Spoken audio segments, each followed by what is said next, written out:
So I thought we could discuss authenticity or lack of authenticity as the main obstacle to understanding the Dhamma. So,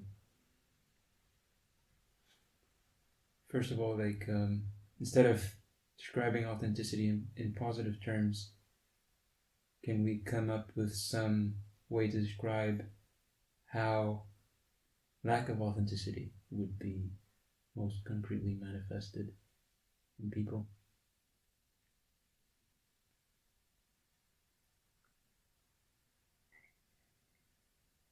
Like?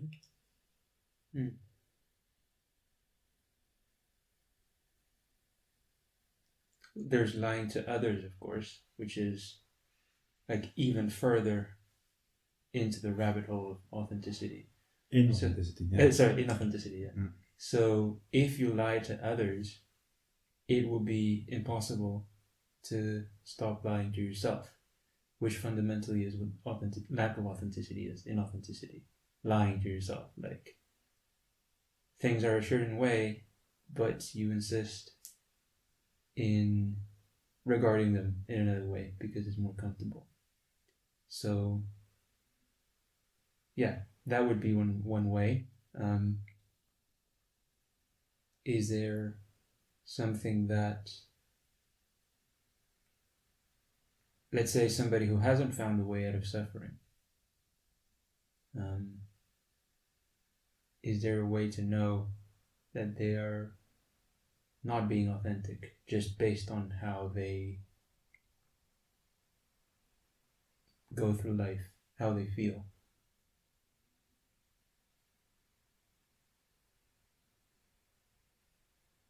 Or somebody can ask if they have an attitude of personal responsibility for everything they do, say, think, and feel. And that's an attitude that one can adopt and can develop. And to the extent that one does not have that sense of full, complete responsibility, I would say someone is inauthentic. Yeah, but how would it more accurately feel not to have that attitude versus having that attitude?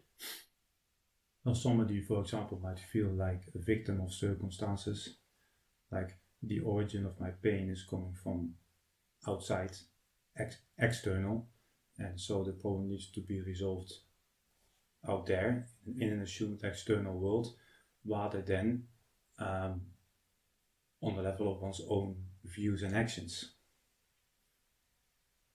Yes, so that would be, I was referring more to so as a result of this that you're talking about now, a person would feel a sense of safety, but a sense of false safety. Yes. Because not acknowledging things or not recognizing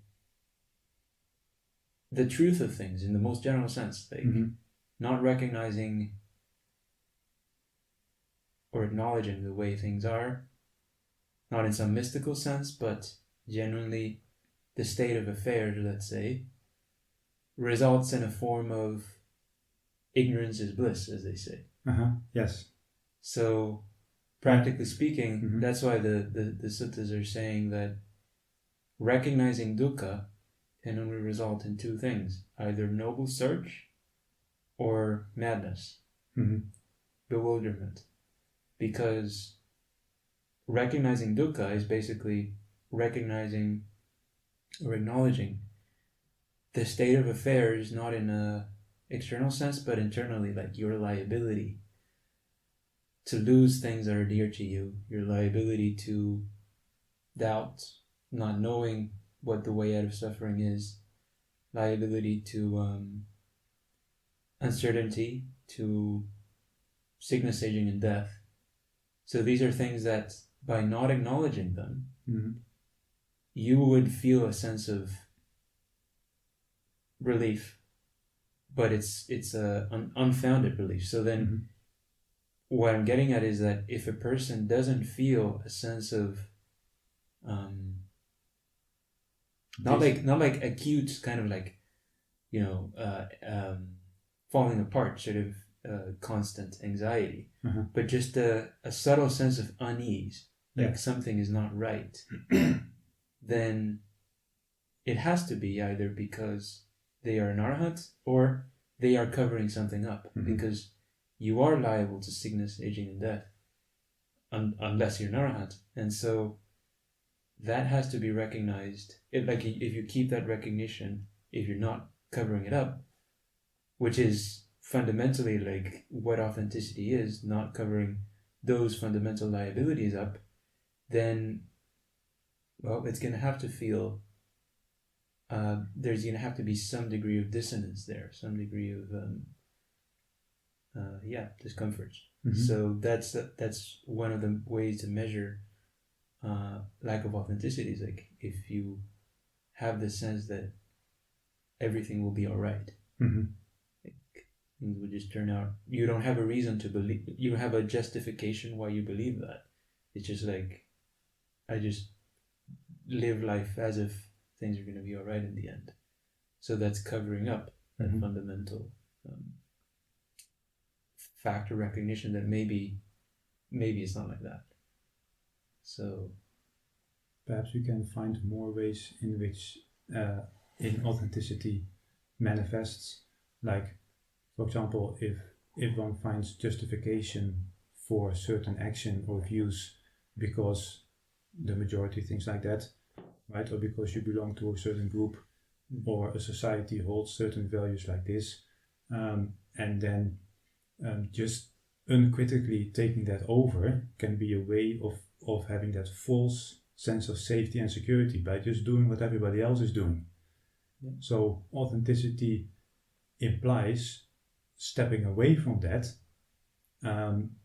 which means that you're going to find yourself more on your own, and that is experientially unpleasant because one's ignorance or doubt about what is right, what is wrong, what are going to be the consequences of my actions, and so on, that's going to be highlighted if you are not just casually moving along with what an anonymous they or a crowd or a herd happens to be doing. That's another way, which doesn't mean that one cannot associate with other people externally, objectively, but we're talking about an inner attitude of not just doing something because a certain group or a certain tradition tells you that that's good to do. One needs to be more critical than that. And recognizing even if you follow, it's not like I will not do anything, because in the end you would be trusting yourself still if you just assume that by not following anyone you'd already being authentic, that wouldn't be the case, because you might still be covering up the fact that you yourself are still liable to doubt. Like, you're not sure what's right. So it's not enough to just dismiss all authorities, for example. It's just a fundamental recognition, like, no, whether I agree with others or not, I don't know what is correct. So I will be agreeing with something. It's inevitable. But then the underlying problem can only be fixed by recognizing that liability to doubt, not by finding ways to stop recognizing it so that it stops hurting. And that's why it's the Dhamma goes against the grain, basically, because in order to recognize, in order to work towards fixing a problem, you have to keep it in sight. And keeping it in sight, metaphorically speaking, in this case is not going to be pleasant. Like, if you have any kind of illness, going through and life-threatening illness in this case, which is ignorance, like not understanding the Four Noble Truths, should be considered like the worst of all illnesses, because it is the thing that subjects you to the worst type of pain of, rebirth and sickness, aging, and death, even in this very life. So any kind of sickness that you could get, like bodily sickness, is kind of secondary to the fundamental sickness of not knowing the way out of suffering. That's the only way that any worldly thing would be able to affect you. So then, keeping that in sight, it's like you can either forget that you have terminal cancer and like kind of not even like you were told and you decided to forget about it, but like you have a sense that it could be, but you don't go to the doctor to ask. You just decide to live the rest of your time, whatever that is, in the comfort of just not having to think about that. And that's what inauthenticity is. It's not like you knew it and then you decided to ignore it. It's more like you have a vague sense that there's something there, but you're refusing to acknowledge it. It's like in a room, you might have a dark corner of the room. It's not necessarily in sight, but it's there, and like the dirt is building up in that corner. And you postpone actually going there and cleaning it. So that's more what it's like. So all this external conformity to tradition and all that sort of stuff, those are just like the different mechanisms that you could use to cover up that liability to uncertainty. Because if the group says something and you go along with it, well, that provides that kind of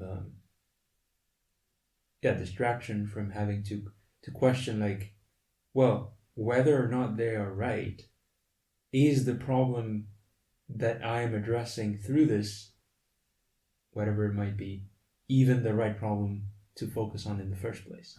So you recognize there's so much stuff to doubt, to question, that in the end, any sort of like fixed first principle that you start from could be put into question. So that can't be something that you find safety in if you are recognizing it rightly. It's going to be at least somewhat unsettling. It has to be. So a desire for, let's say, distraction or doing things in order to feel comfortable, by definition means that there are things that one wants to distract oneself from, or that there is an underlying discomfort that one doesn't want to face. So rather than spending time to organize one's pleasures and comforts, like on the inner, let's say, emotional or psychological level, not like having a roof over your head and some clothes to wear, that's quite necessary, right? So we're talking on another level. Then someone who is authentic would recognize that and turn around, like, what is it that I'm right now not wanting to see through my desire to be distracted or to dissolve in a group and things like that. And that has got to become the habit if one wants to move towards being authentic. Because if there truly wouldn't be anything, if that disquiet wouldn't be there, then it would not be necessary to seek sensual pleasures or to find that let's say false sense of safety, because all of that would be unnecessary. Yeah. So you can ask yourself, like, so if I don't do anything, will I suffer? Like, in the sense of, like, I just suspend all my engagements that I might have accumulated over time, and I just don't commit to anything, basically. Will that uncertainty start to show up? If it does, it's not because, like, the uncertainty is a result of you not having the engagements anymore. It's that these things were covering up the uncertainty.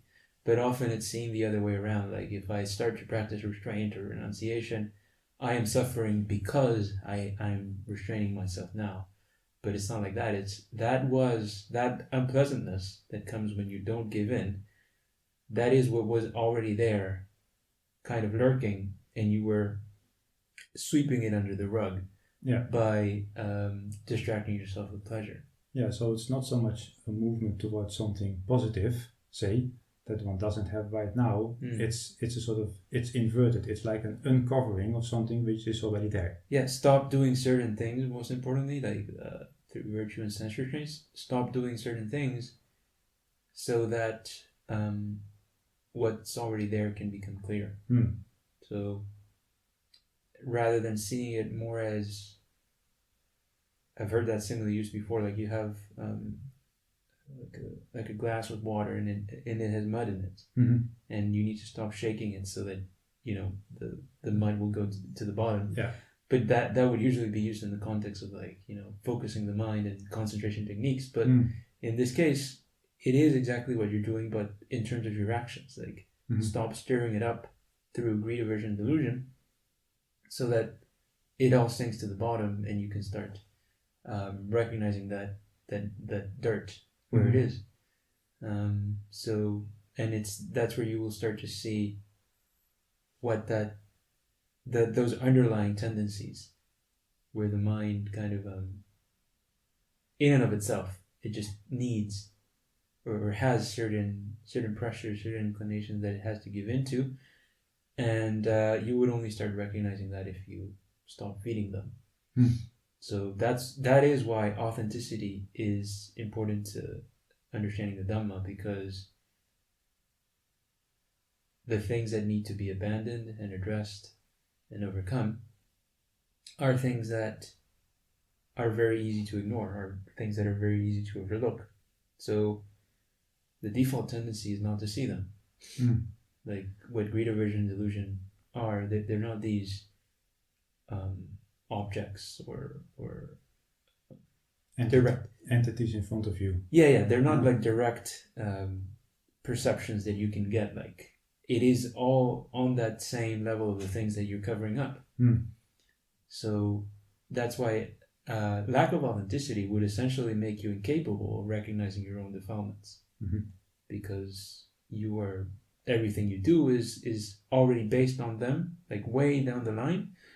So how can you possibly like see the source of the river, to put it that way, source of the pollution, when you're already engaged with like the dirt that comes way past it? So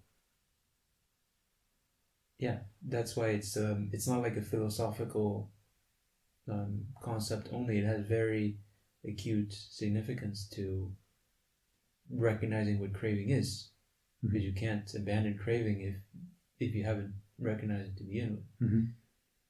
Yeah, so people need to recognize that to actually come to terms with craving is going to be unpleasant. Yeah.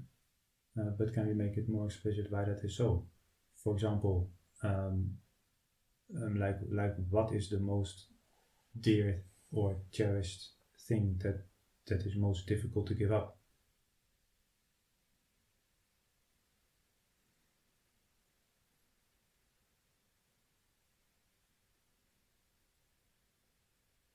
Like what is going to be challenged, let's say inwardly, for lack of a better word, if one is coming to terms with craving?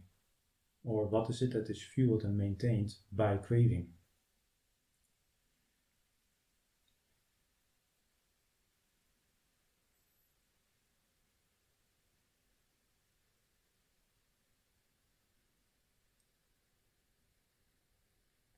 Well, what I'm trying to get at is that it is one's own identity that at some point is going to be challenged by all this.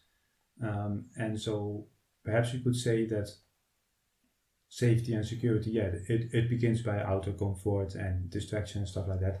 But fundamentally, one sort of takes refuge in oneself, as you sort of said already somewhat earlier. But that needs to go as well if one wants to gain the true refuge in terms of Dhamma. So one's own identity comes up for, let's say, in investigation as well. If you remove like the outer ways that you were covering up that recognition, so it's basically impossible that you'll get to that core, which is the identity, if you still have if you still maintain the things that are a result of that identity, let's say, like the sensual, averse, distracted actions, deluded, careless actions. There's no way that you will see the source where that's coming from, which is the identity, if you're still maintaining it. So that's why authenticity is not just a choice of like taking up a certain attitude, as you would just like change your mindset or something. It is bound with the choices that you make. So like there are certain choices that you can't make and be fully authentic at the same time. And those are the things that go against the precepts. Well, the things that an arahant cannot do, most fundamentally. The 5 things that an arahant cannot do is like killing, stealing, lying, sexual intercourse, and taking intoxicants. Any of those things, by doing them, you are being inauthentic. To a varying degree, of course, but fundamentally, if you're training yourself, those things need to go for you to start uncovering the stuff that you cover up by doing them.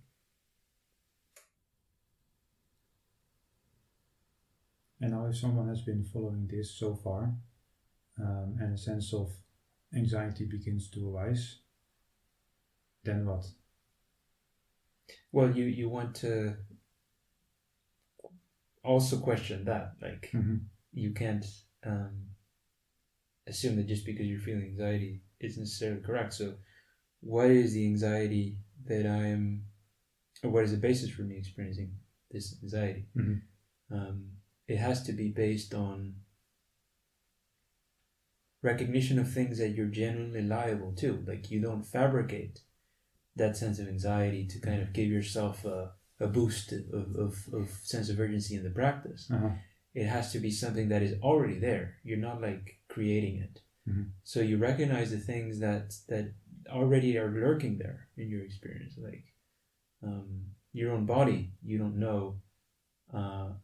You have no access to the like gears and the mechanism that keep it working. How your basic organs function, basically. Yeah. So then you realize on that level, like, that anxiety is in things being a certain way. Like, the anxiety is not something you fabricate. And so the practice then is, once a person starts to feel that anxiety in that right way, then the practice is not to like fix the anxiety or resolve it.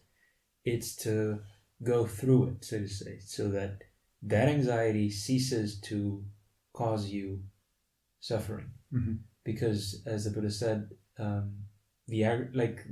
impermanence, uncertainty, suffering, and not self, these are the characteristics of the aggregates. It's not like, or your entire experience. It's not like things are that way only when you're ignorant. So the fact of the aggregates being suffering, being unsatisfactory, would remain always. Like, even when you're not ignorant anymore, these things are still anxious, but you are not subject to anxiety anymore because you're not invested in them anymore. Yeah, that's right. So that's that kind of perpendicular direction. Instead of like doing something to the anxiety or covering it up or managing it, you find a way so that it just doesn't affect you. So it's I came up with an analogy. It's like you have a bucket or a barrel that's going to be filled with liquid. The solution to freedom from suffering is not to limit the amount of liquid that's going to come in or the types of liquid that are going to come in. It's to make it so that the barrel has no bottom, so that basically there is no type of anxiety that would be capable of overwhelming your mind. Not like the anxiety is limited now and that's why I don't get overwhelmed. It's, you want to go in the direction of making yourself immovable to any amount of anxiety, let alone, like, you have to overcome not just physical pain and things that can come from other people. It's your own mind, fundamentally, that has these susceptibility to these emotions and states, and that's what you have to overcome. So this anxiety is related to a sense of groundlessness, to the point that one has not understood that there will be anxiety. Yeah. Or rather, one will be affected by anxiety, which is suffering. Yeah. So then anxiety that's not resisted, or anxiety that's properly understood, is not suffering. That's right. It's like it might feel pessimistic when you have wrong view. Yeah. But when you understand, then it's just the way things are. It's just realist. And then you can have the right type of joy and the right type of peace in the face of anxiety, yes. not at the expense of it. And here we should perhaps also emphasize that, for some people this anxiety might border on, let's say, depression. And depression can be, in general terms, characterized as the mind begins to sink and you don't know how to climb out of that, basically. So the virtue and the sense restraint, in this case, provides sort of a scaffolding for you to hold on to, that it doesn't become too much. So on the one hand, we could say that perhaps this anxiety is never going to fully reveal itself without having the virtue and the sense restraint in place beforehand. So on one level, there is sort of a buffer. Like if one doesn't restrain oneself, this is never going to happen. But one can get sort of caught in this intermediate space, and then the way to not be overwhelmed is in fact to attend more closely to one's virtue and one's sense restraint. If one doesn't want to practically become overwhelmed by the anxiety that's going to arise, if one moves into the, let's say, genuine authenticity here.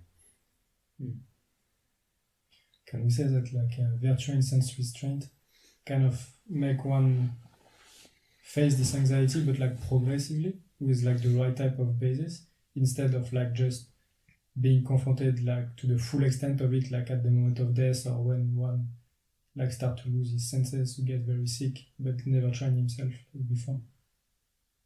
Yeah, because if it's done rightly, it will be a training of the mind, and to the extent that the mind is trained, it will be capable of enduring basically things that you now take for granted falling apart. Yeah, it's basically, if a person who hasn't developed virtue is a person who by default cannot put up with that uncertainty that would be associated with death, for example. They need to try to outrun it in some cases, and when they're still healthy, that attempt to outrun the anxiety, the natural uncertainty of the aggregates, manifests through these actions of sensuality and all that. But then when death comes and you can't even move anymore, then all of that stuff that you would be kind of letting out into the world, you can't anymore. So it's all kind of contained, and the pressure and it starts boiling.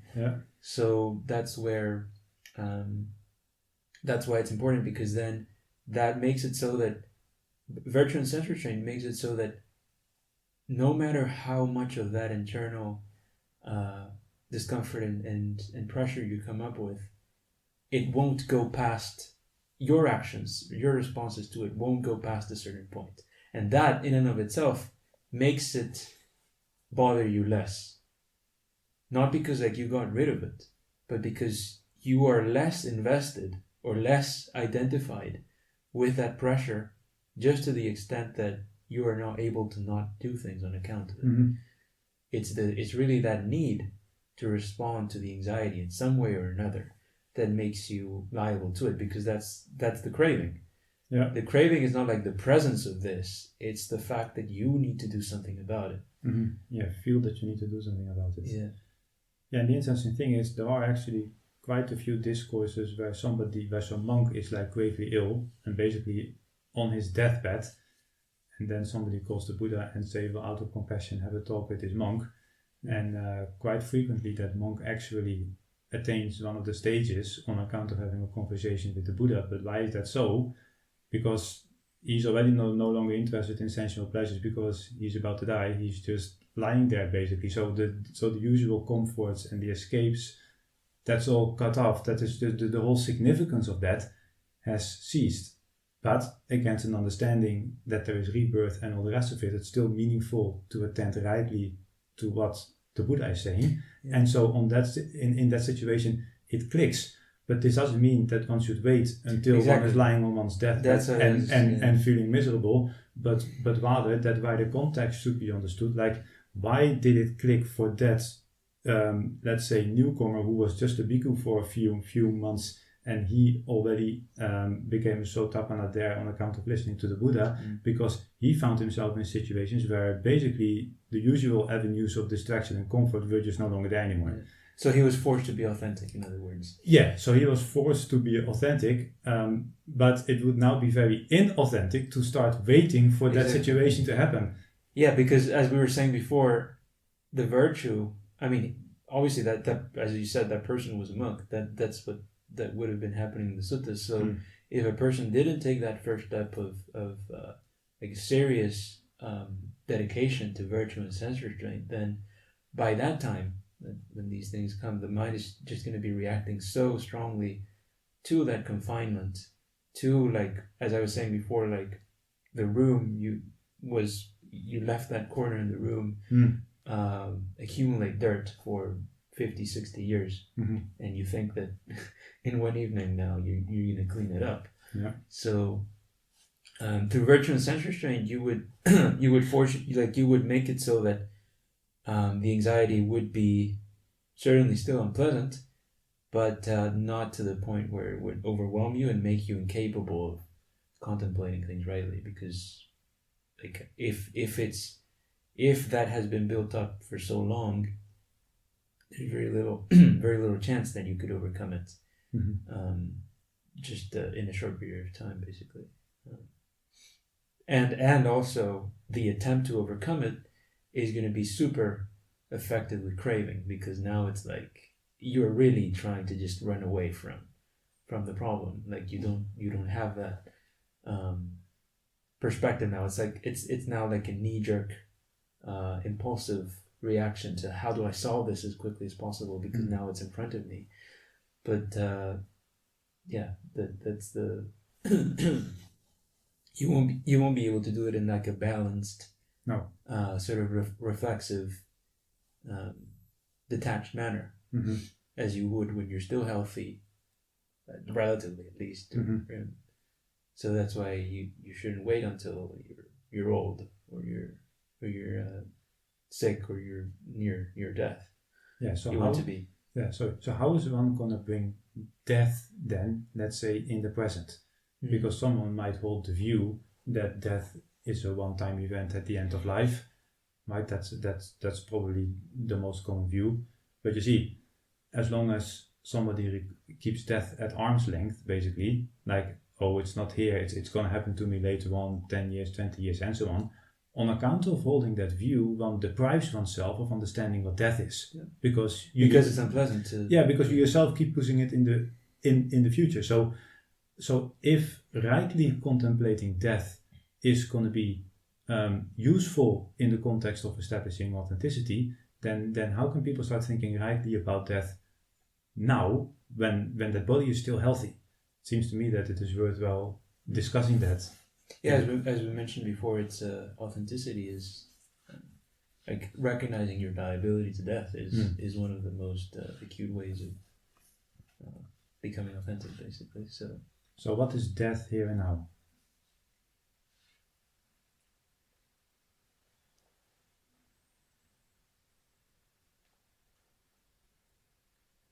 Will it be like just recollecting, like, if I am attached to some things or some people, and just recognizing that I'm gonna lose them anyway, like whatever I'm doing, and just trying to stay with that pressure that one is feeling on account of losing something? Would it be one way of describing? Of describing what death is? How one could like recollect death correctly? Because death is just like we just lose like everything that we know and everything that we are attached to. So it's like just recollecting this, trying to see if like actually I'm attached to something, and this attachment make me suffer if I lose that things, because anyway I'm gonna lose it. So yeah, so you're saying it's already guaranteed that whatever you're holding on to is going to be taken away from you.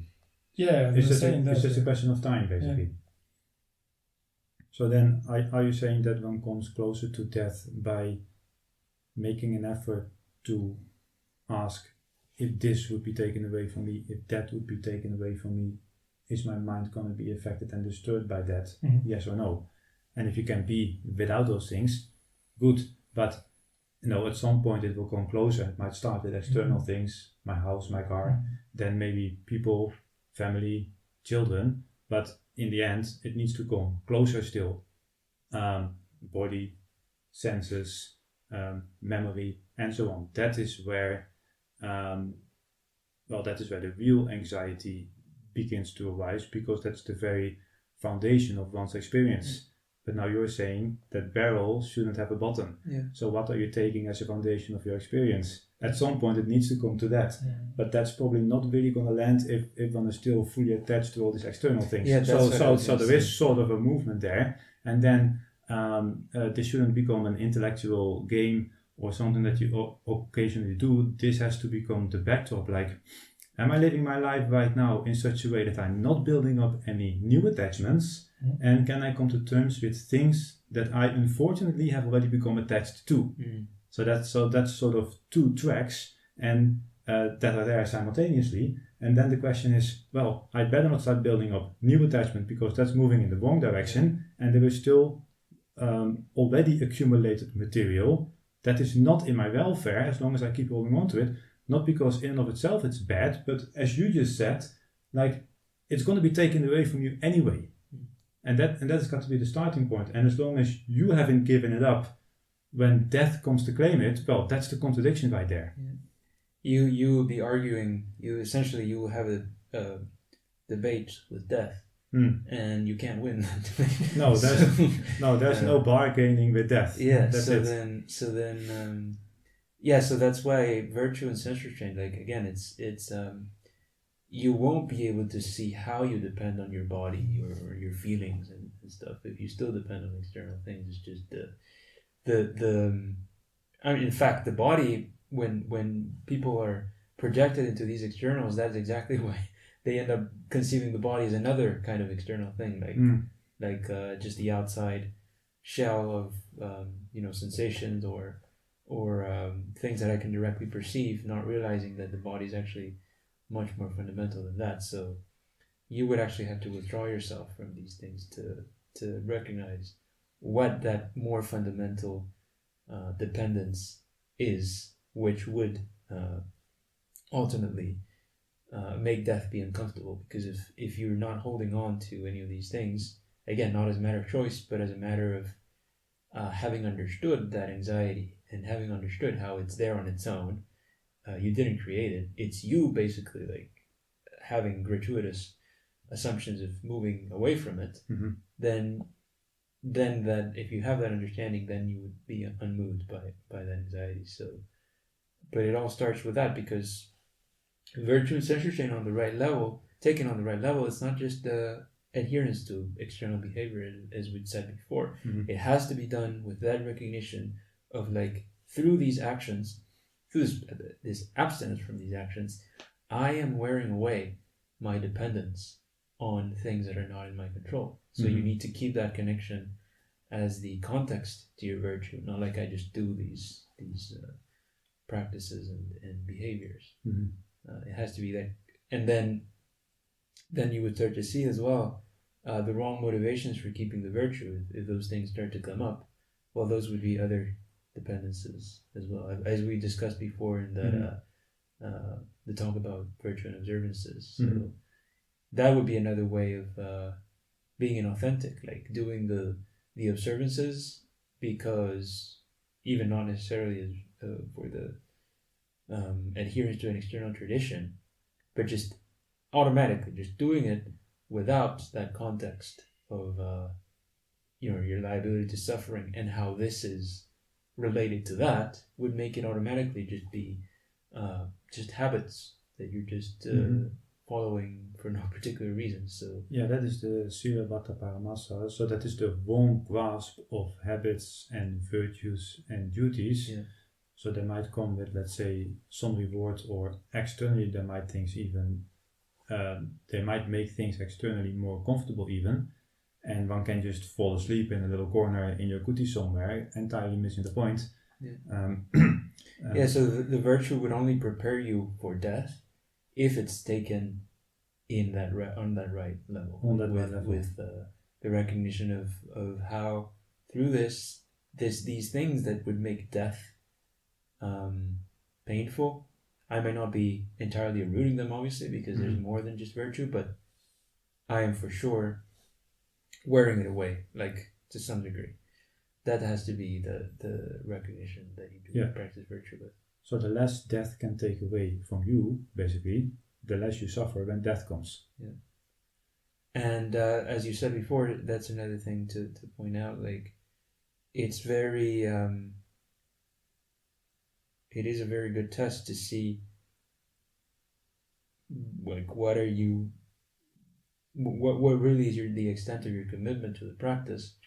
To ask yourself, yeah, sure, we all start with attachments that we already have, but is your practice, are you still actively accumulating new attachments in spite of you saying that you're trying to be free from suffering? So somebody who says they're practicing the Dhamma to be free from suffering, but at the same time is allowing themselves to build up new attachment that they didn't have before, that's already that has to be done because they're covering up the inauthenticity. They're covering up how these things are basically perpetuating and proliferating the same problem that they're trying to be free from.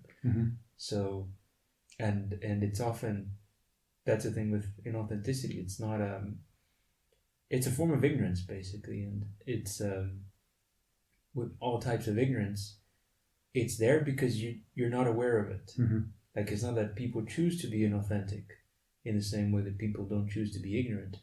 It's just, it has to be done with a certain degree of negligence. Yeah, with not well, that's what negligence and heedfulness is essentially. It's like recognizing the things that you're already liable to and how your actions are making it worse or making it better.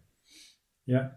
And so also, as we said before, like, if someone feels the need to, let's say, defend their views or defend their practices when questioned or challenged, or they fall in love with their teacher, or they cannot leave their monastery because that's the only place where I can practice, all of these are indications that you are basically building up new attachment and that you're having the whole thing backwards. That should be a red flag there.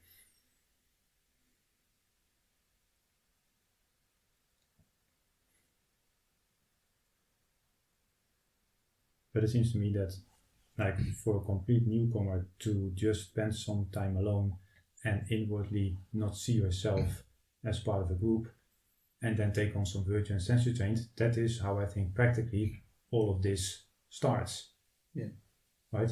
And also, and even thinking about death, even if it is not that intense or doesn't go that far, that will already pull you out of the crowd. For the simple reason that no one else can die for you, right? You have to face your death alone. So however much you want to lose yourself in an anonymous day, thinking about death rightly will bring the whole thing back to you, which is unpleasant, but it can't be otherwise.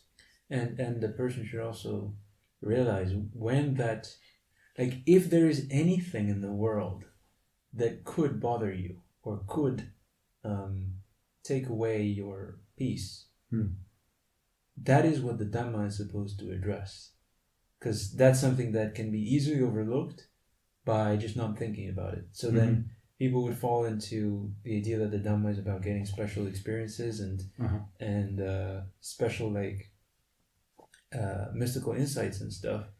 But how many people actually ask themselves, okay, but in spite of all this, are there still things that if they happen to me or if they're taken away from me, I could still suffer? If yes, then regardless of all this other stuff, I can't tell myself, if I'm being authentic, that this is what the Dhamma is about. So it's not like it's wrong on some kind of specific doctrinal grounds to be getting these experiences, like because it doesn't fit with the sutta such and such. It's because, like, if you know that this is not addressing your liability to anything, it can be like the most kind of distant, unrealistic scenario.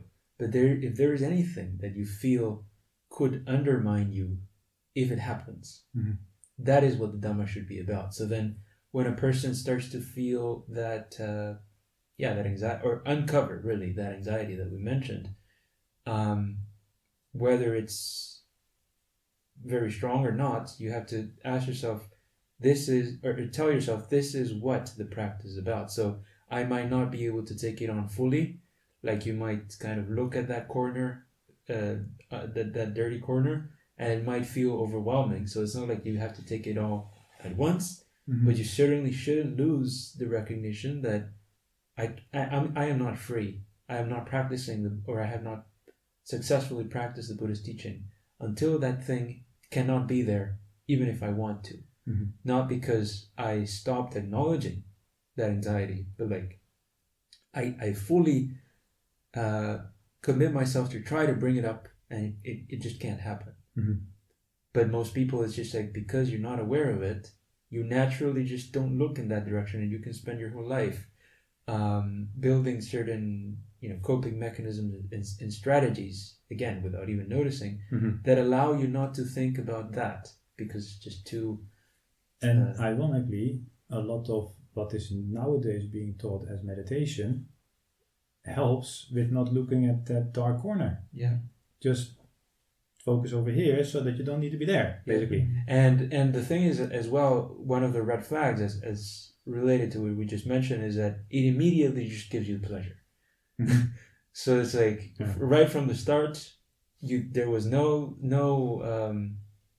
like accumulation of dirt from all this infinite, endless samsara.